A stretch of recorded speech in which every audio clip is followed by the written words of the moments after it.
¿Y si la enfermedad que tienes no es solo física? ¿Y si ese dolor crónico, esa piel que no para de reaccionar, ese intestino que se revuelve constantemente, ese agotamiento que no desaparece, tiene una raíz que ningún médico te ha señalado? El psicoanálisis lleva más de un siglo diciendo algo que la medicina convencional tardó décadas en empezar a tomar en serio. Y es que el cuerpo habla, que cuando las emociones no encuentran salida, el cuerpo busca la suya. Hoy hablamos de eso. En el vídeo anterior hablamos de por qué tu cuerpo guarda lo que tu mente olvidó, de cómo el trauma no está solo en la cabeza, sino en la tensión muscular, en la respiración, en la forma en la que el sistema nervioso responde. Hoy vamos un paso más allá, de cómo ese almacenamiento en el cuerpo puede convertirse en enfermedad y qué dice el psicoanálisis sobre eso. Primero hay que aclarar algo importante. Cuando hablamos de enfermedades con raíz emocional, no estamos diciendo que la enfermedad es imaginaria. No estamos diciendo que estás exagerando. No estamos diciendo que si piensas en positivo se cura. Estamos diciendo algo mucho más concreto y mucho más serio. Estamos diciendo que hay enfermedades reales, con síntomas físicos reales, que tienen en su origen o en su mantenimiento un componente emocional que la medicina convencional no siempre atiende. Freud fue el primero en describirlo con precisión. Lo llamó conversión histérica. El conflicto psíquico no puede expresarse verbalmente y se convierte en síntoma físico. El cuerpo dice lo que la mente no puede decir. Y no es debilidad, no es invención. Es el mecanismo más antiguo que tiene el organismo para gestionar lo que no puede procesar de otra manera. Piensa en alguien que lleva años en una situación laboral que odia, pero que no puede dejar por miedo. No puede expresar lo que siente. No puede decir que está agotado, que no puede más, que necesita salir. Simplemente aprende a tragárselo. Y un día desarrolla una enfermedad autoinmune, su propio sistema inmune atacando su propio cuerpo. Y no es casualidad, es el cuerpo expresando el conflicto que la mente no pudo resolver. Hay otra cosa que el psicoanálisis lleva décadas observando y que es difícil de aceptar, sobre todo cuando lo ves en ti mismo. Y es que a veces el cuerpo enferma para sacarte de donde no puedes estar. No de forma consciente, no como estrategia calculada, sino como el único mecanismo que le queda al organismo cuando la mente no puede actuar. Piensa en alguien que lleva años en un trabajo que odia, que le destruye, que le quita la vida, pero que no puede dejar porque necesita ese dinero, porque tiene responsabilidades, porque no sabe qué haría si lo dejara.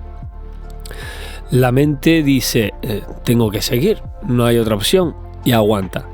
Pero el cuerpo dice, yo sí puedo parar esto. ¿Y cómo lo hace? Pues enfermando. Y no es invención, no es debilidad, es el organismo encontrando la única salida posible cuando la situación es insostenible, pero la mente no se permite actuar. Y hay algo más que cuesta ver. Y es que a veces la enfermedad es la única forma socialmente aceptable de decir no puedo más. Porque decir estoy agotado, odio este trabajo, no aguanto más, no está permitido. Genera juicio, genera presión, genera la sensación de que eres el problema. Pero estar enfermo sí está permitido. Nadie te juzga por estar enfermo, nadie te dice que te esfuerces más cuando tienes fiebre. Y eso el cuerpo lo sabe y encuentra esa salida. Y la pregunta que vale la pena hacerse cuando aparece una enfermedad crónica sin explicación es esta. ¿De dónde me está intentando sacar mi cuerpo? ¿Qué situación insostenible no me estoy permitiendo dejar? Vamos con algunos ejemplos que es la mejor manera de verlo. Por ejemplo, la fibromialgia es una de las enfermedades que más claramente muestra esta conexión. Dolor generalizado en todo el cuerpo sin causa orgánica que lo explique completamente. Fatiga extrema. Sensibilidad aumentada a casi todo. Los estudios muestran una correlación muy alta entre fibromialgia y trauma no deseado, especialmente trauma de infancia, especialmente en personas que aprendieron muy pronto a no expresar el dolor emocional. Por ejemplo, el cuerpo de alguien que lleva décadas conteniendo, aguantando, siendo fuerte, siendo el que resuelve sin quejarse, en algún momento puede empezar a expresar ese dolor de la única manera que le queda, y es físicamente, en todas sus partes, sin que nadie pueda decir que está exagerando porque el dolor es real. Piensa en alguien que desde niño aprendió que quejarse era una señal de debilidad, que había que ser fuerte, que los demás tenían problemas peores, que su dolor no tenía espacio. De adulto tiene, ¿qué? Fibromialgia. Un dolor que finalmente nadie puede ignorar, un dolor que ya no puede minimizarse. No es consciente, no lo eligió, pero el cuerpo encontró la manera de ser escuchado. Por otro lado también está el intestino, que es el órgano que más directamente refleja el estado emocional.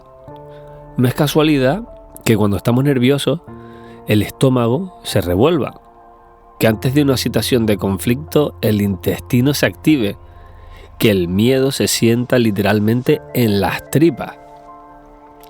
El sistema digestivo tiene más neuronas que una médula espinal, por eso lo llaman el segundo cerebro, y responde al estado emocional de forma casi inmediata. El colon irritable es la manifestación crónica de eso. Un intestino que lleva tanto tiempo respondiendo a la tensión emocional que ya no sabe estar en reposo.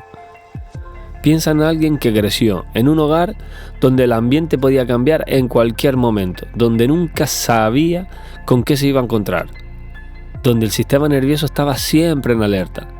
Ese sistema nervioso en alerta permanente activó el intestino de forma crónica y décadas después tienes colon irritable. Los médicos te dicen que es estrés, te dan dieta, te dan medicación, pero nadie te pregunta qué estás guardando en el cuerpo que no puedes soltar. Por otro lado también, la piel es el límite entre el interior y el exterior, entre lo que eres y el mundo. Y las enfermedades de piel, la psoriasis, el eczema, la urticaria crónica suelen tener una conexión muy clara con conflictos relacionados con ese límite, con el contacto, con el rechazo, con la exposición, con sentirse vulnerable ante los demás. Piensa en alguien que desarrolla psoriasis en momentos de máxima exposición pública, cuando tiene que presentar algo importante, cuando hay un conflicto relacional importante, cuando se siente juzgado o evaluado. Su piel reacciona en los momentos en que más expuesto se siente. El órgano que nos separa del mundo se inflama cuando el mundo se siente demasiado. Las enfermedades autoinmunes también tienen esta dimensión. El sistema inmune atacando al propio cuerpo. El organismo volviéndose contra sí mismo. En psicoanálisis, eso tiene una lectura muy concreta. La agresión que no puede dirigirse hacia afuera se dirige hacia adentro. La rabia que no tiene salida. El conflicto que no puede resolverse externamente. Otra de las manifestaciones más claras es la migraña. Y no todas las migrañas tienen raíz emocional, pero hay un patrón muy reconocible en personas que las tienen de forma crónica. Pueden aparecer después de periodos de tensión acumulada o en los momentos de descanso, el fin de semana, las vacaciones, cuando el cuerpo finalmente puede bajar la guardia y la tensión que había contenido explota. Piensa en alguien que trabaja toda la semana en máxima tensión, aguanta, contiene y funciona. Y el sábado por la mañana, cuando por fin puede descansar, le da una migraña que le deja en cama todo el día. Eso no es mala suerte, es el cuerpo liberando la tensión acumulada de la única manera que sabe cuando la mente le ha estado diciendo que aguante. Y la cefalea tensional crónica sigue el mismo patrón. Una tensión muscular en el cuello y cabeza que no desaparece porque la fuente de tensión emocional tampoco desaparece. ¿Y qué haces con toda esta información? Pues lo primero es no usar esto para culparte. Entender que tu enfermedad tiene un componente emocional no significa que te la hayas buscado, no significa que sea culpa tuya. Significa que tu cuerpo ha estado cargando con algo que era demasiado para llevarlo solo. Lo segundo es no abandonar el tratamiento médico. El componente emocional no sustituye al tratamiento físico. Los dos tienen que ir juntos.